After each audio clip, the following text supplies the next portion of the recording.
Hey everybody, my name is Steven and welcome back to the Storytime channel. Without wasting any time, let's get into our stories of the day. Coworkers not doing their part. Boss caught in the middle. This was some years ago when I worked for a small restaurant. I started out as a dishwasher and eventually moved to cook and prep cook. Ended up working there for a couple of years. There came a point where during the busy summer months, as a dishwasher still, I would be busting my butt to make sure everything ran as smooth as possible throughout the restaurant. I'd help the servers with their tables. I'd of course clear tables as much as possible. I'd help the kitchen staff restock things as needed, and so on. The dishes of course were the job, but only so far as we could stretch things before closing time. After which, the remaining dishes and any other things that needed doing throughout the restaurant would get taken care of. Sometimes this took some time to complete when the restaurant was super busy and things backed up really bad throughout the place. The thing is though, that while there are customers, serving the customers food to them is the priority. So when push comes to shove, the thing that falls behind the most is always the dishes, my job. This led to a string of days, more than a week, where I was stuck in the restaurant an hour or more after closing just getting all of the dishes clean for the next day. One day was particularly bad when I was there until 1 a.m. several hours after close.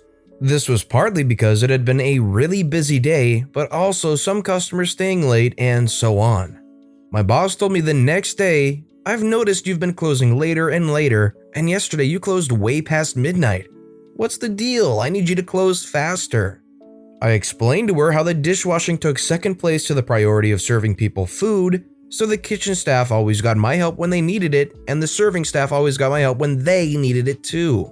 However, at the end of the night when the last customer left, the servers would finish resetting the tables, and the kitchen staff would finish restocking things for the next morning. And naturally, the cleaning that needed doing all around would happen, but then everyone else left and I was stuck there washing dishes on my own with nobody helping me.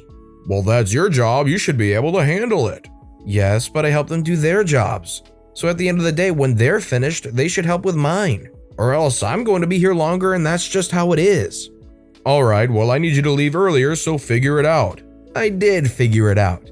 The next day, as my manager liked to call it, we were slamma-jamma, crazy busy. Dishes were even more backed up than ever before. At closing time, I told the serving staff and kitchen staff that I needed some help cleaning this up because the manager wanted me out of there earlier. They said, "Well, you can manage," and off they went. I decided I'd had enough. I left about 45 minutes worth of dishes uncleaned and took off at the appropriate time I was supposed to be done by. The next morning, the kitchen staff were quite upset because they obviously didn't have things all finished and had to do some extra work to get it clean. My manager called me into the office to have a talk when I arrived later that day. "So you left early and left a bunch of stuff dirty in the dish pit. Is this going to be a problem?" "You told me to leave on time. I did the best that I could." The options were stay later or leave on time and leave some dirty dishes behind for the morning staff to clean. "You can't get those dishes done in that much time?" "The dishwasher has a limited capacity, so that's the limit for some dishes. But pots and pans, things the kitchen uses mostly, can be hand washed more easily. The same is true for some of the serving staff stuff. In fact, a lot that has to be hand washed regardless. Here's what happens. First, the front end gets slammed, then the kitchen gets slammed making the orders for all those customers. Then the customers leave and the serving staff do their thing and the kitchen starts to catch up. Then the kitchen gets caught up and the serving staff starts heading home. Then the kitchen staff heads home and it's just me in the back still dealing with the original big slam of customers we had earlier in the day. Here's what I can do. I can refuse to help them and 100% focus on making sure dishes are done. That may mean you need to have more serving staff come in to handle the load since I won't be helping.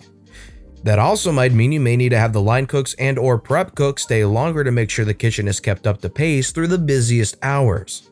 If I'm just sticking to clearing tables and washing dishes, I can keep up and maintain everything fine." "Okay, well do that." The rest of the restaurant didn't last a day before they were demanding my help during their rush times, clearly upset, and it was only a day after that the manager instructed them they needed to help me with washing dishes and we'd all leave together at the end of the night. They finally started to understand when they tried to help me get those dishes done. It changed everything. I of course returned the favor and all was well. Not long after that, I moved over to handling prep work, slicing and dicing and all that kinds of thing. I also started handling food deliveries and so on. It was nice and I got paid more, but I found out pretty quick that the faster I did my job, the less I got paid.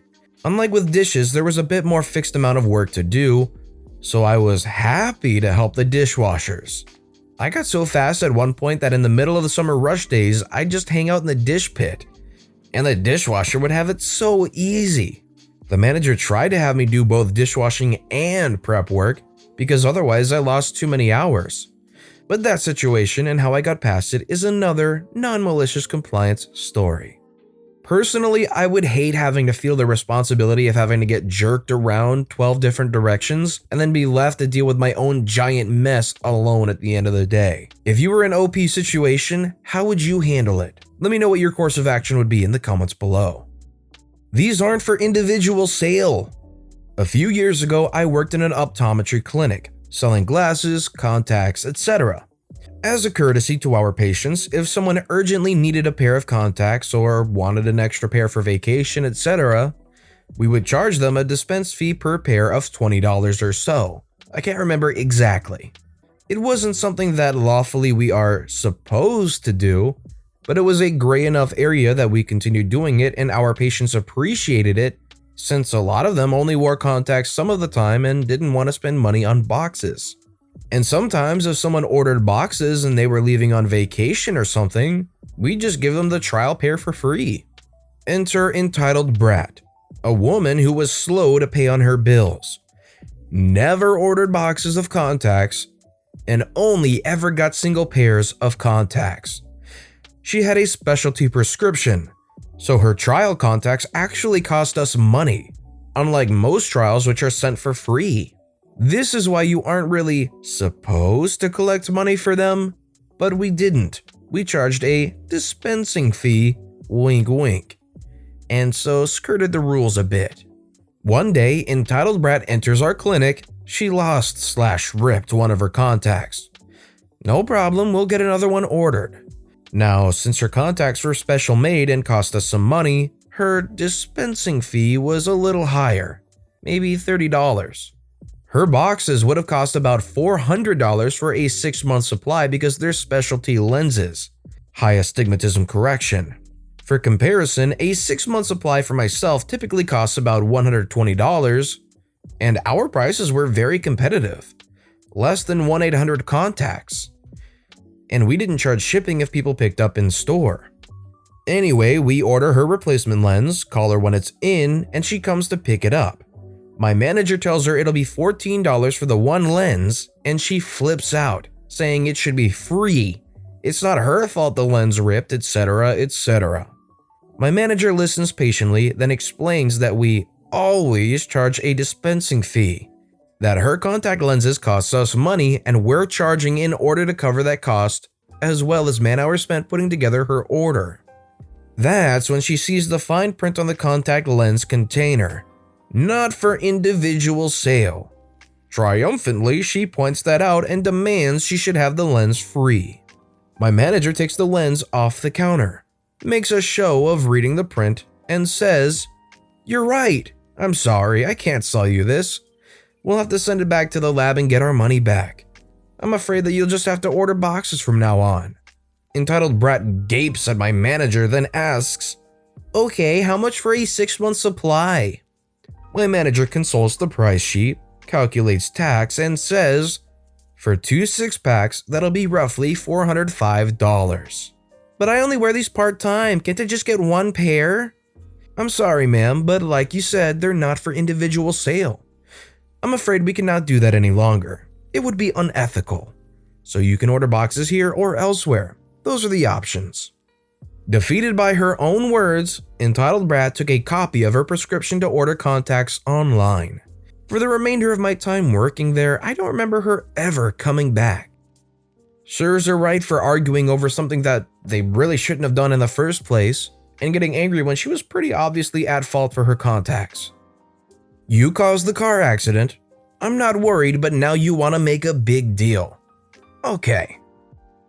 This happened nearly 20 years ago. I had sold my car and a mate had a van sitting on his lawn. He owed me $50, so said I could have it. I headed over there with my girlfriend in a taxi, picked up the beast, and started heading home.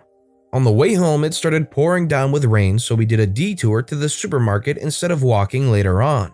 While driving down the narrow street, a car door opened and I plowed into it.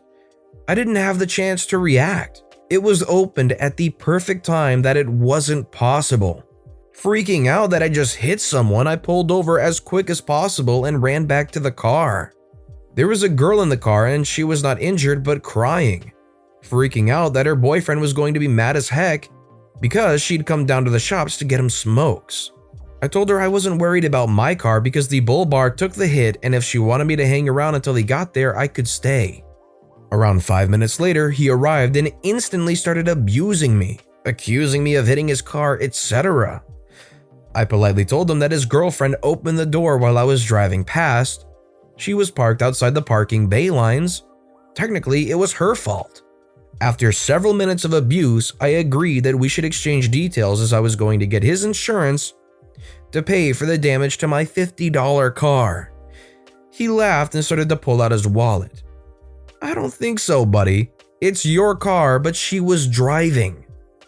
I want her details. We exchanged details, jumped in my POS car, and headed home. Several weeks go by and I receive a letter in the mail demanding I pay the damage I did to his car.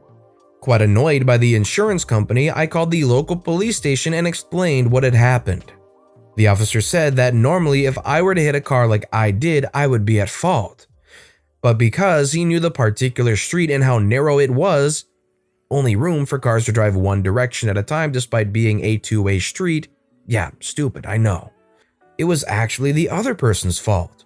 Quote rule blah blah, alighting from a vehicle causing damage to another vehicle. Fine and demerits points. I can't remember exact money or how many points you lose. I created my letter declining payment, why, and inserted copies of the 3 quotes I obtained from the local panel beaters. I posted that letter with great enjoyment. Several weeks later, I received another letter from the insurance company stating that their client had agreed that both parties should bear their own cost and pay for their own damage. Thinking back to how much of a butthot the BF had been, I called the insurance company. I eventually got onto a supervisor and explained the situation. If the police had have attended, she would have received a fine, etc. The supervisor went silent for a few seconds and said, "She?" Yeah, she, the driver. Not the owner, the person who was driving. The person whose license details I have. It turned out he had made the claim and said he was driving, not her. The conversation didn't go for much longer, but the supervisor did say that they would be passing the case to their fraud department. Several weeks later, I received a check for the damage to my $50 car. I can't remember the exact amount, but it was around $1,500 to $1,600. Edit, this got a lot busier than I expected. This happened in Australia. Each state laws are different. In the state I am in, it is not compulsory to have insurance. Silly, but not a law like it is in other states. If you do have insurance, it covers your car and not a friend's car, hire car, etc. to my knowledge. Not something I want to explore the finer details of after the fact. Without looking it up, insurance you have covers yourself, your car, and any other nominated people. I don't know what the insurance policies are regarding driving other people's cars or others driving your car because it's not something I do or allow. I do know that if someone below a certain age drives my car and has an accident, it will cost more for the excess. I know I have to tell my insurance provider what modifications I have made to my car, and if I don't, it could void my policy. Edit 2. I really need to clean out my filing cabinet. I found the paperwork from the insurance company. It happened on 25th of February 2002, so 18 years ago, and the amount I received was $1,754 to be exact. It actually took a little longer than I remembered to get the payment. I'd also forgotten that I had sent them a follow-up letter after my call just to get everything in writing, and that letter was in June. So it must have been just after that I got my check. My memory must be a little worse than I thought, or I just forgot the boring parts. In regards to the rule regarding open doors, I'm going by what he said, or at least my memory of it. I'm not a lawyer or police officer, so I don't know the intricacies of it. I simply know by common sense, don't open your doors and hit stuff. Looking at the law that someone found, yes, you're at fault if you open your door, but I would imagine that it wouldn't be black and white and there would be a little bit of gray there. Hey, in the end, OP made out like a bandit, making a little over $1,700 off of a $50 car. Sounds like a nice day to me. But with that said, that's all the stories we have for today. So what I want to know is which of these stories piqued your interest the most and why? Let me know which of these stories was the most interesting to you in the comments below. And thank you all so much for watching and listening to the Storytime channel. If you haven't yet, please consider subscribing and don't forget to turn notifications on so you'll never miss an upcoming video. Thank you all again for watching and listening to the Storytime channel.